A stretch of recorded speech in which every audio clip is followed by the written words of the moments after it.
our panel, and then we'll go through various questions that we will ask. We have a few questions that we will ask them, and as well as give you opportunities to ask them some questions on how to improve your credit rating. First, we have here Todd Mark. Todd joined us here in Dallas in November of 2007. He's the Vice President of Education for the Consumer Credit Counseling Services of Greater Dallas. Prior to relocating to serve here in Dallas, he was the Education and Public Relations Department. He served in the Public Relations Department at CCCS in Atlanta for 7 years. While in Atlanta, he was a regular guest for 3 years on CNN Dollar Sign and also appeared frequently on Headline News. He has also served 8 years as a pregame MC for the Atlanta Braves. Pretty exciting. And he appears weekly on KSL Radio in Salt Lake City and as a fill-in host on News Talk 750 WSB AM Radio in Atlanta. Mark holds a bachelor's degree from Indiana University. He is a certified credit and housing counselor through the National Foundation of Credit Counseling.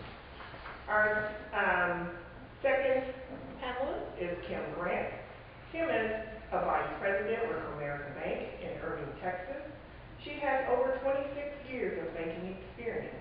She serves on the board of the Irving Cares and Irving International Women's Consortium. She has a Bachelor of Science degree in Business Management and has license in insurance and also investment. She's a single parent to Kem Grant, who is a sophomore at Wiley College in Marshall, Texas. We want to welcome them. We're missing one of our panelists, but that's okay. He will hopefully come a little bit later. But we have some great panelists here that can answer the questions that we had assigned to him as well. More time for us to talk. More time. Yeah. Our first question is going to go to Todd. We would like for you to talk about what goes into a credit score. What goes into a credit? I don't even know if we need a microphone. It's pretty small in here. Can you all hear me okay? Yes. So, all right. So that way we don't blow it out. How many of you have pulled a credit report or score in the last few years? So most of you get the concept of a credit score. This is basically a report card all summed up into one number that says how responsible you've been with credit in the past and how good of a risk you are to loan to in the future. Now, facts. So you think of this as like all the ingredients are in your report, and only the ingredients that are in the report go into making your score. And your score becomes like this credit soup. And sometimes it's saltier than other times. Sometimes it's really tasty.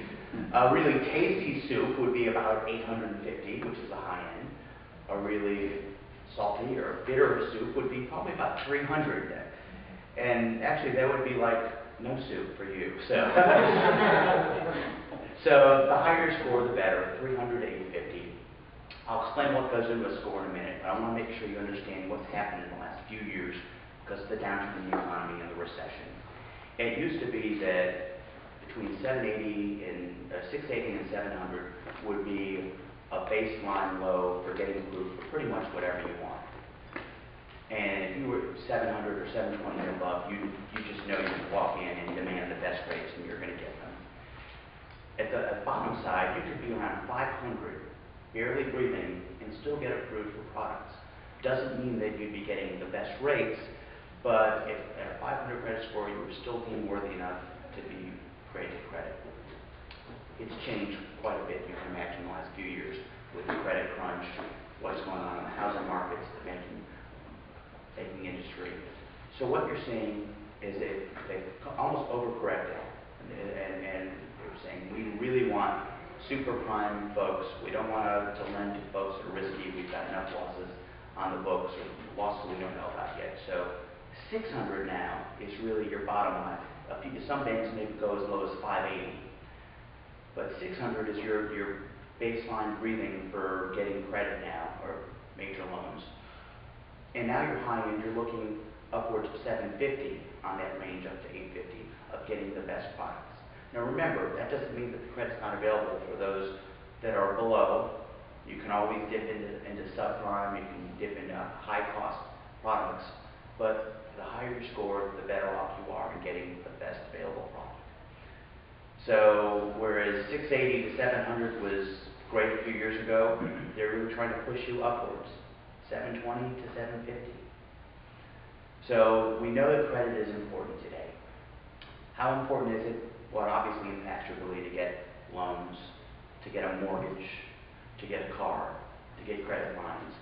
It impacts your ability to get employment, but we've got a lot of business owners here. So you're thinking about this for the people that you hire. You're probably pulling credit reports on those that you hire. How many of you do? Nobody. Well, should you? Well, I guess it would depend on the type of business you run and what you're looking for in employees.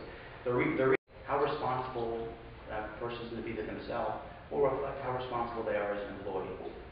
So if they can't handle their own business, how well are they going to handle your business? But really it gets into what sort of liability are you hiring on.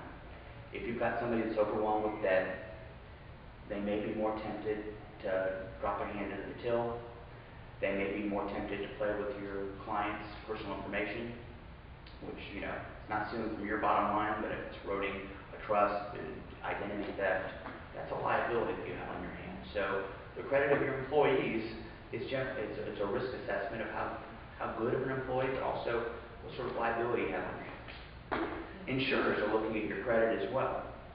Many people say, well, why would an insurance company care what my credit looks like? And studies have just shown that the lower your score, the more debt you have, or the more financially unstable you are, the more claims that you're going to make, and the more fraudulent claims you're going to make. So insurance companies are looking at it as well. So we know that everybody cares about your credit score, and they care about it more than they did just 2 years ago. So that's why we need to know what makes up a credit score. There's 5 key factors that go into building your traditional Fair Isaac or FICO credit score. And so, since most of you pulled this, I'm telling you probably a lot of what you know already, but we'll delve into the hows and whys that it's calculated, how you can improve it in a little bit. So the 5 factors are your payment history. 35% of your score is simply, do you pay as agreed? Do you honor your commitments? So pay your bills on time. You're probably 1/3 of the way to a perfect score. Sounds pretty simple, doesn't it? So, and if only it was that simple. I bet the majority of you are looking and say, well, I pay my bills on time, Todd. Why is that a big deal? Well, we've got delinquency rates that are skyrocketing for unsecured credit as well as secured credit. And if you're 30 days behind, that's a mark. If you're 60 days behind, that's a bigger mark. 90 days, it just goes on and so 30, 60, 90, 120, and then you go beyond 120 and you're looking toward a charge-off rate. And these are all various negatives that impact that payment history, 35%. Other major red flags that fall into this would be things like a bankruptcy or a foreclosure, those major signs of failure or catastrophe. But you'll have things that public records such as judgments or liens that are outstanding also fall in this territory. So remember, 1/3 of your score, pay your bills on time, pay as agreed, and you're 1/3 away perfect. The second category is 30%, and this is how much you owe. But it's not enough to say how much you owe, but it's how much